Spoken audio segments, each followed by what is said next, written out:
Welcome back to The Extract, filmed in the Best Wines Media tasting room, as always. Today, it was just fun, just like practicing saying everything. Because, Italian is like the coolest language in the world, right? So this morning it was kind of like San Felice, Castelnuovo Beradenga, Leonardo Bellaccini. It just like rolls. Like I could just sit here and just say names for like 10 minutes. But at some point we do have to get to the wine and to Leonardo, one of the greatest winemakers in Italy. Happy anniversary. Thank you.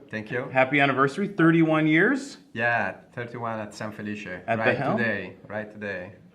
What an amazing track record. So you started in the mid 80s with them, right? Or Yes. was it? Yeah. 84. Yeah. Mm-hmm. And then you became like the guy. When did you become the guy? The main man? Well, 89. 89? I became the winemaker. I started in the lab first, and then 89 I became the winemaker, and from 99 the estate manager. So I'm taking care both of vineyards and cellar. So you got to, you've had to work with some pretty spectacular vintages. Well, starting with 1990, right? Yeah, well, also 85 was gorgeous. Yeah. But as a winemaker, yes, 90 vintage was really amazing. So perspective-wise, because I'm going to jump, first I want to talk a little vintage before we get into the wines. So right now we have a bunch of 2010s on the table. Where would you put 2010 in the hierarchy of vintages that you've worked with? It's, for Montalcino, for sure, is one of the best, together with 90, I think are the two most beautiful vintage. And for Chianti is a great vintage, but also 11 will be amazing. Amazing too. Yeah. Right. Yeah. So we talk about Chianti being a great vintage, and we talk about Montalcino being one of the best. Outstanding. Now, they're both Sangiovese, but different clones, right? Different clones and different area. And different area. Yeah. So so in 2010, the impact of an area like Chianti Classico, what makes that difference between greatness and just really friggin' good? Yeah. Well, the difference is, that especially where Campo Giovanni is located in the Montalcino area, southwest, really get a great benefit from the breeze from the seaside. And it was really a perfect summer because we have a lot of sun, but every 20-25 days a little shower that refresh a little bit, and so the vines suffer enough to don't produce big yield, but not too much to stop the ripeness process. Right. So it was really perfect. Yeah. So it's almost like a perfect vintage. Yes. Like you could just go and should we pick today? Let's have some lunch. We'll think about it. Yeah. Right. Yeah. So in 2010, you were able to make the full range of your great wines. Yes. And I want to talk a little bit about the difference between the two Chianti Classico wines we have on the table, because we have a Chianti Classico Riserva Il Grigio, and we have a Chianti Classico Il Grigio Gran Selezione, right? Yeah. So when we talk about Gran Selezione, let's talk about this new designation, because I think a lot of folks at home probably aren't too familiar with Gran Selezione yet. Yes. So what exactly is a Gran Selezione Chianti Classico? Well, it's a little bit a concept, if I can make the connection with the Bordeaux as a Grand Cru. So we give the chance to the producer to show its best production and come in the market with only outstanding wine. And I tell you why only, because to be released as an appellation, you need to obtain this stripe, and this is released, the stripe, after a panel tasting, taste every wine. And so we ask to the tasting commission to be very, very selective. So at the beginning, last year, the first release, only 33 wineries were able to release Gran Selezione wine. So just to let you understand how strong is our will to succeed with a really outstanding quality wine. So it's a wine that can be produced only by own grapes, so we cannot buy juice or grape to produce this. And also, I should say that for San Felice, all our wine, also the young Chianti Classico, is produced from our vineyards. But you eventually could but not for Gran Selezione. Right. And so the whole process can be under control of the producer. But at the end, it's always a matter of selection. So if, for instance, I can tell you that I will not bottle any 2012 Gran Selezione. I don't submit. It's my choice. But if I do, eventually they can say, yes, you have done a great 2010, a great 2011, 2012, no, put in your Riserva. Right. So the only criteria for the Gran Selezione, for this selection, is the tasting panel going, you made it or you didn't make it. You can't you can't make one every year since you started making one.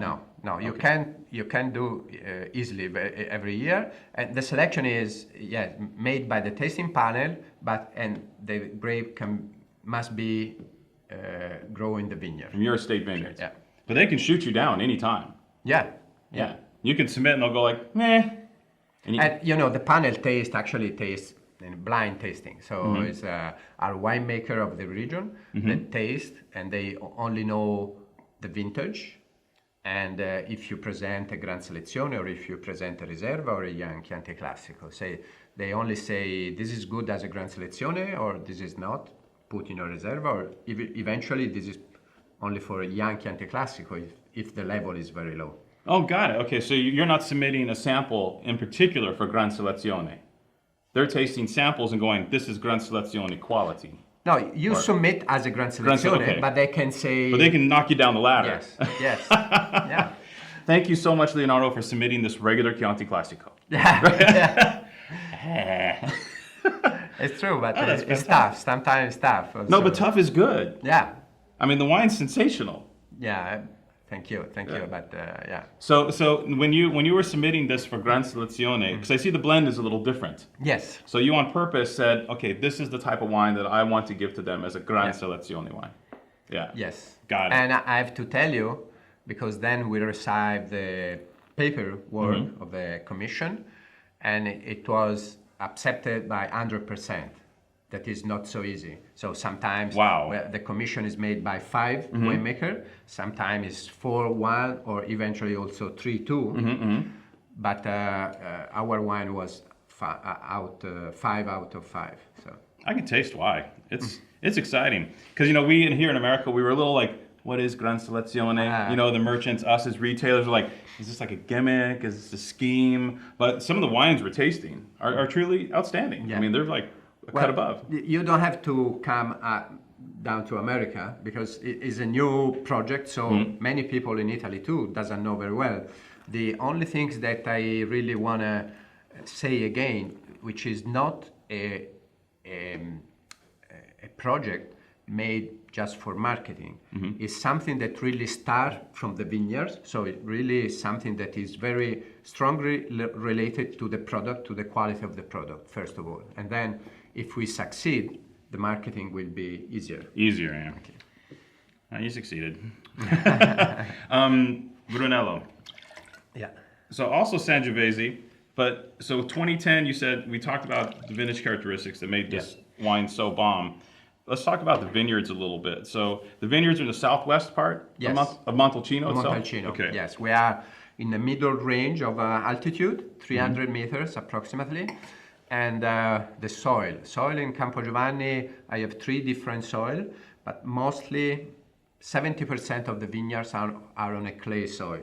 So the clay is able to absorb some water of the rainfalls and make it available slowly during the summer. And I still have some old vineyards, 50 years old.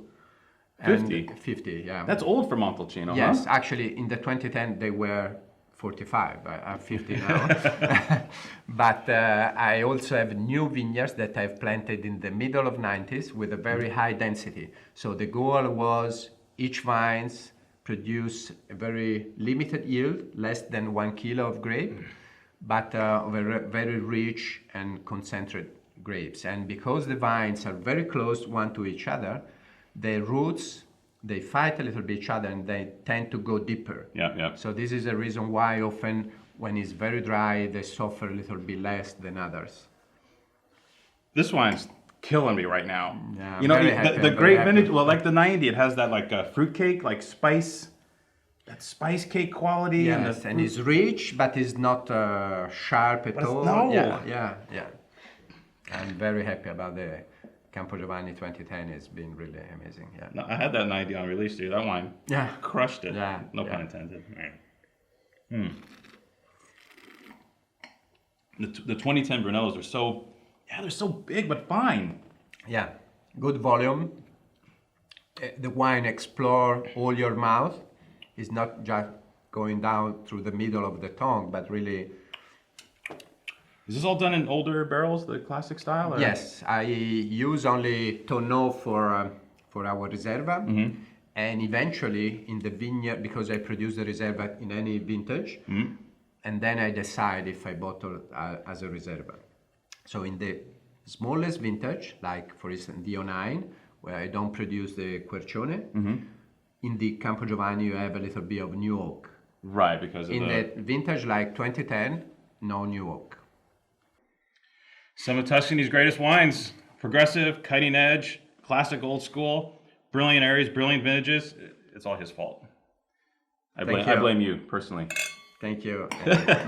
Leonardo, thanks so much for coming today. And this was a hoot. Come to visit San Felice, because I can explain something, but if you really can see what San Felice is, all our vineyards, you can really understand how we manage. We do some what we call precision viticulture, to be sure that we manage not a single vineyard as a single unit, but every vine as a single unit. So we try to use technology to help us to have a sort of old style vineyards manager. So that, you know, the old farmers, they used to almost talk with each vines when they prune and when set the canopy. So it is what we are trying to do. And just don't talk with all of them. Talking with like 2 million vines can probably take a little time out of your day. And I want to see you focused on this stuff. Yeah. I will. All right. Thanks again, Leo. That was awesome. Thank you. Ciao. Thank you. Ciao. Ciao. Ciao.